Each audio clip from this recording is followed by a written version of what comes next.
A very good afternoon and a happy new year to all my viewers across the continent. After a long gap, we came back because all of you came back to me and requested to restart your icon. And with the thought, why not to start with this special guest, Dr. Sandeep Sahasrabudhe, who runs a very successful chain of restaurants in Pune, runs multiple golf clubs, author of a famous book, and a regular columnist in various leading journal, and also a youth icon. So very, very warm welcome to my show, Sandeep. Thank you for accepting the request. Thank you, Sangeeta. As we conduct the Your Icon show, we generally get to know a lot about your journey. So I know you started this restaurant called Three Musketeers, Escada, Unicorn House, and also Elro. And all your restaurants are doing fabulous. What has been your success sutra? First of all, let me go back to the origin of the name, how we got this name, Three Musketeers. So I am into one of the businesses that I am into is overseas properties. So we sell properties in various countries, namely Thailand, UAE, Greece, and Georgia is on the Russian border. So we were at that particular time in 2018, when the opportunity came for the first restaurant, which is the Vimannagar restaurant. So that time we were in Greece at a place called Santorini. Santorini, as you must have heard, Sangeeta ji, is one of the most beautiful islands in the world. And we were at a place called Two Brothers. So we were basically, there was a pub called Two Brothers. And we are three partners in overseas properties business. So we thought that let's start the restaurant with the name, three has to come. And also there has been these movies which have become so popular, Dil Chahta Hai, Zindagi Na Milegi Friend. That's how we thought of the name Three. And then the Three Musketeers, I searched and this name was given by me. So that's how the journey of the first restaurant began in 2018 November. Eventually, over a period of time, there are now 8 restaurants. Out of those 8 restaurants, two of them are clubs. So these are night clubs, namely Elro and Unicorn House. So the reason behind the success for these restaurants is our orient. From the beginning, we thought of when we conceptualized the first restaurant, Three Musketeers Pub. The name itself, pub, is there. So it was mainly for the youth, and so we have a lot of young audience, young crowd which is coming to us. Whenever you come for lunch, dinner at our place, Three Musketeers, across Pune we are there at Vimannagar, Baner, Hinjividi, Bhandarkar Road. So whenever you come, you won't pinch your pocket much. So try to make it more pocket friendly, and we are giving very good offers to our young crowd, particularly student crowd and young corporates. And yeah. Absolutely. That's been my weekend hangout, to be honest, to the Three Musketeers at the Blue Ridge property. You literally get to see me every day, every weekend there. It's been so fantastically managed. The staffs are so cordial, as of course, quality of the food, taste, and not pinching the pocket. That's the main thing. So fabulous work on that. Thanks, Sandeep, for sharing the story. I also know that you have taken up the management for the Pinewood Golf Club, Lodha Belmondo. So what's your plan to make golf as a part of the people's lifestyle, which is not that embraced yet in India? So what's your plan on that? So before taking over the first venture, which is in Blue Ridge Township, both the golf courses are not owned by us. That is, Blue Ridge Township is basically which is Blue Ridge Township, Hinjivadi. So they have Blue Ridge Golf Course. So they have outsourced the management to us, and Lodha Belmondo also, which is on Pune Mumbai Expressway, they have also outsourced the management to us. So we are taking care of the people who want to play golf there. So anyone who is wanting to play golf, typically the first thought that comes to a person's mind that it is extremely costly sport. And yes, golf has always been perceived as a rich man's game. But we beg to differ. When this opportunity came in June 2020 for Blue Ridge Township, that time we make it affordable for the upper middle class. So today, if you were to enroll in a gym, most of the gyms would cost you about 24,000 a year. some might cost maybe 36 to 40,000 a year. So we have brought down the pricing, and trust Puneet, there are 5 golf courses. There are 3 other competitors, but our pricing is substantially lesser compared to those, because we want to make it affordable to the upper middle. So yeah.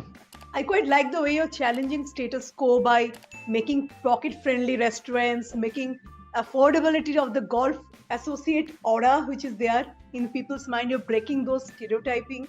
I think fantastic job on that, Sandeep. Hats off.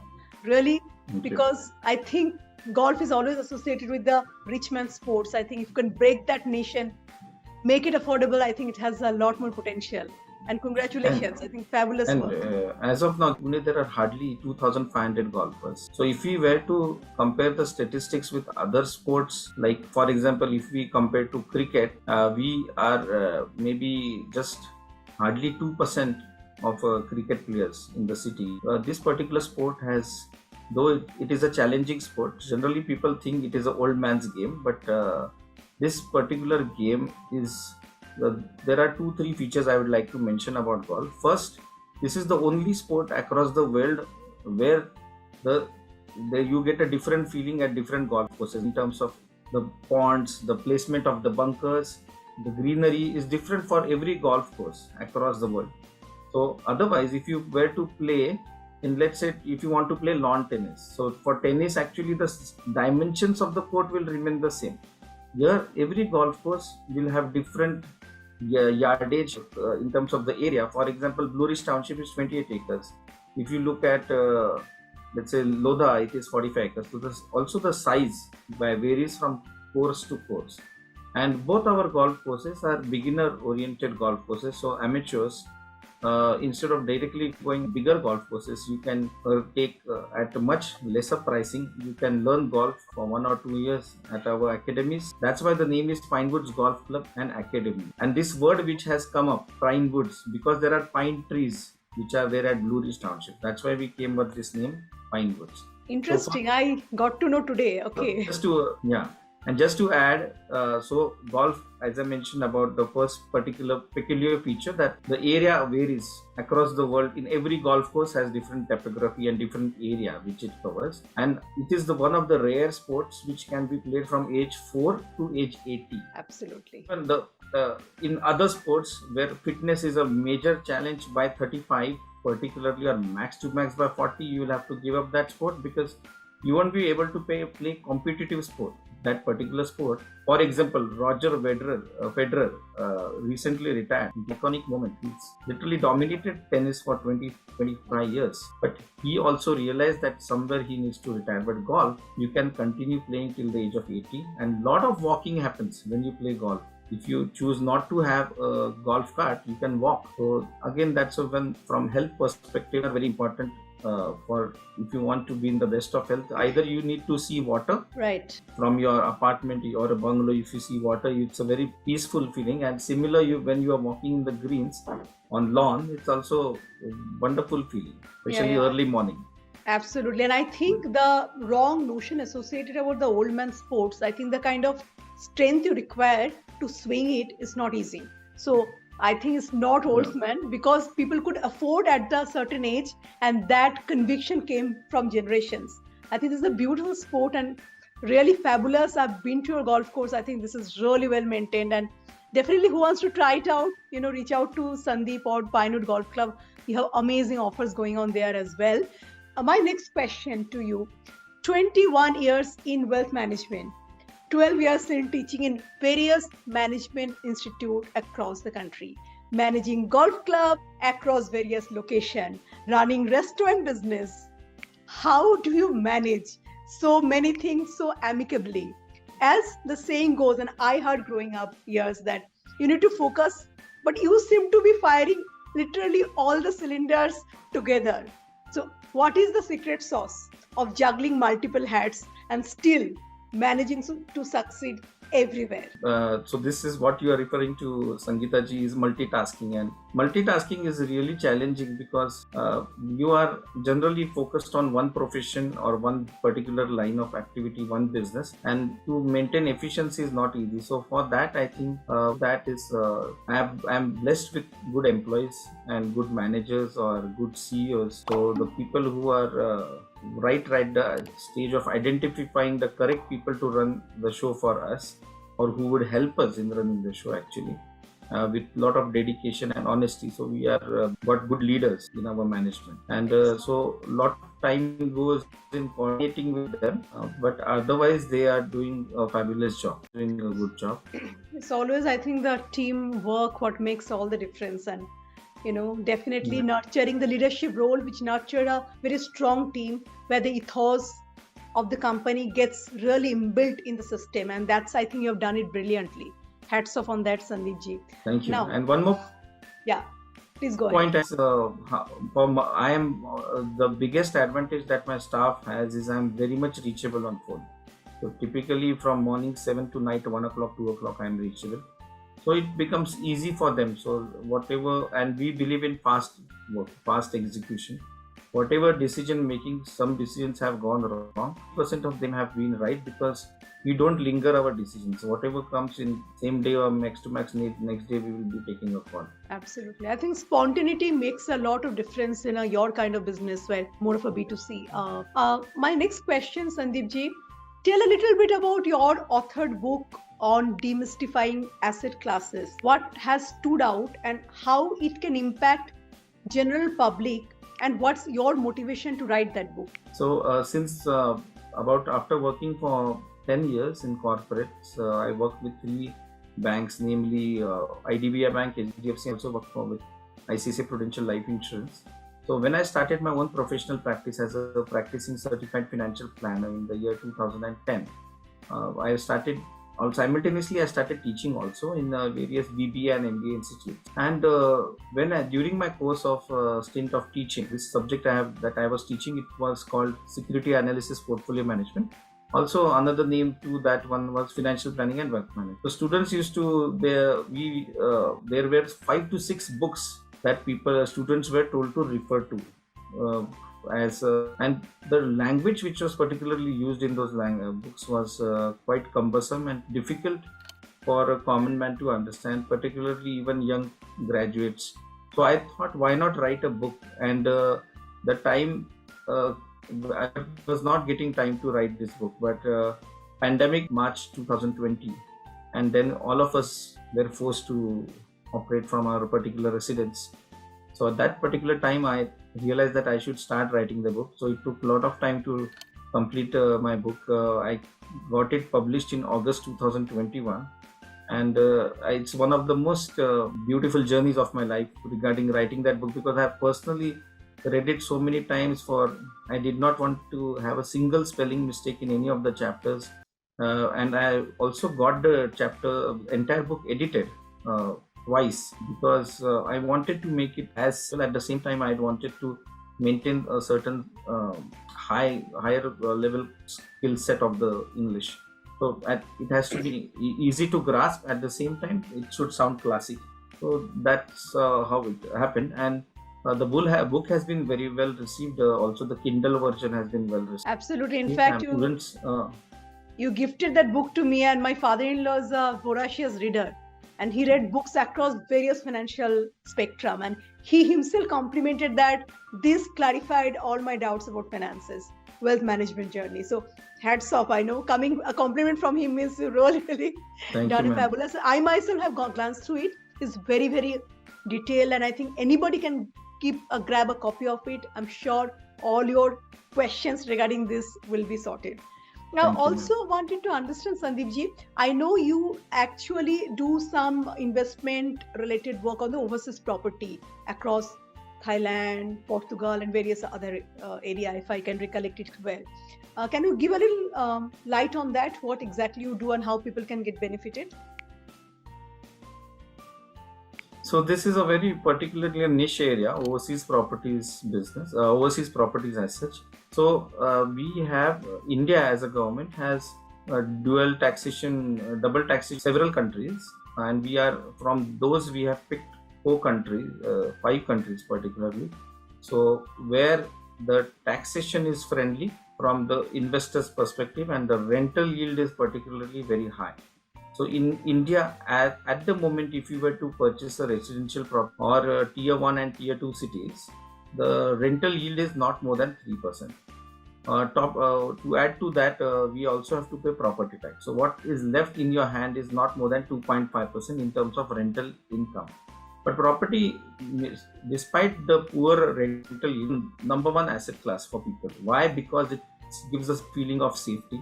And particularly if you are buying a property for the first time in your life, if you are staying in a rented apartment, every housewife or every the woman in the family would want some safety for the family. So they would always want the house, at least one house, to be owned by the family, where वो आपका हक का घर आप कह सकते हो उसको, because it's not rented. So the one apartment you should definitely have as a self-occupied property, and it could be a lavish apartment, better, so that you would enjoy. However, if you are looking from investment perspective, the rental yield in India particularly is poorer compared to other countries. So that's why we have UAE. The rental yield is about 6%. Pattaya, the rental yield is between 6 to 10%. Number one in Asia in terms of the rental yield. Why? Because of tourism. Because in a small city of Pattaya, which is just 35 kilometers, we have about 1.5 crore tourists visiting Pattaya. So the rental yield is extremely high, 6 to 10%. Apart from that, the other factors that we look into are currency appreciation. We will not get in India, because if you buy outside India and in that particular country, the currency is rising fast. For example, the UAE dirham. So a few years back it was 18 rupees, now it is around 22 rupees. So 4 rupees appreciation has happened there. Or the Thai baht in 2006 was 2 rupees for almost 2.5 rupees. So currency appreciation is also another angle. First angle is rental yield. Second is currency appreciation, and the third one is capital appreciation. So all these three factors, if they are doing good, and if we can foresee that these Thailand, Greece, in Greece also Santorini, extremely beautiful, very high rental yield, 6 to 8%, and then we have Georgia, the rental yield is more than 12%. So you should, so Georgia is hardly anyone, those who would be seeing this interview, for them Georgia would be, thing that comes to your mind is the United States. There is one state called Georgia. So this is not that state, this is a country on Russia's border. So again, very high rental yield, because these are all tourist places. So we thought of Greece, Georgia, Dubai, Middle East, and Thailand. This is the four countries we are dealing with. We are also Portugal. Okay, Portugal. Okay. Yeah. So Portugal, the rental yield is 2%. Okay, 2%, that's it. Yeah, but you can get European citizenship. So those who are wanting to that European citizenship after a period of 4-5 years, Portugal and Greece are two good options. Excellent. So people who want to go abroad and get a citizenship, you know whom to reach out to. My one question related to that, I understand your rental yield are much higher, currency appreciation is covered, you get citizenship access, all of it. But what is the other side, flip side of investing in the overseas property? Is there any flip side you see? Changes in government policies in terms of the treatment towards foreigners, because we are outsiders for that particular country. So, however, if as of now their taxation laws, their rules and regulations for real estate, just like we have RERA, Real Estate Regulation Act in India, all these countries have their estate regulation acts in their country. So if there were to be any change, the only thing that will happen, they would do a full stop for new purchasing, but the old purchasing that has already been allowed under the existing rules, I don't think there would be any change in those rules. The second negative, the situation that Russia and Ukraine are presently in, a war kind of situation where no one would go to that particular country if that were to happen. So that's why we have to also look from the political angle. So those countries, as I mentioned, all these 5 countries, there is lesser chances of these countries, or also politically huge changes like what happened in Sri Lanka or Pakistan. These things are unlikely in these 5 countries. Got it. Got that. Great. Thanks, Sandeep. I think you gave a lot of insights for people who are looking to, get visas abroad, run restaurant business, want to be golfer, getting into financial wealth management. So my next or rather last question to you, you have been a very successful entrepreneur. Any message you want to give it out to the pioneering entrepreneurs in Pune and rest of the country?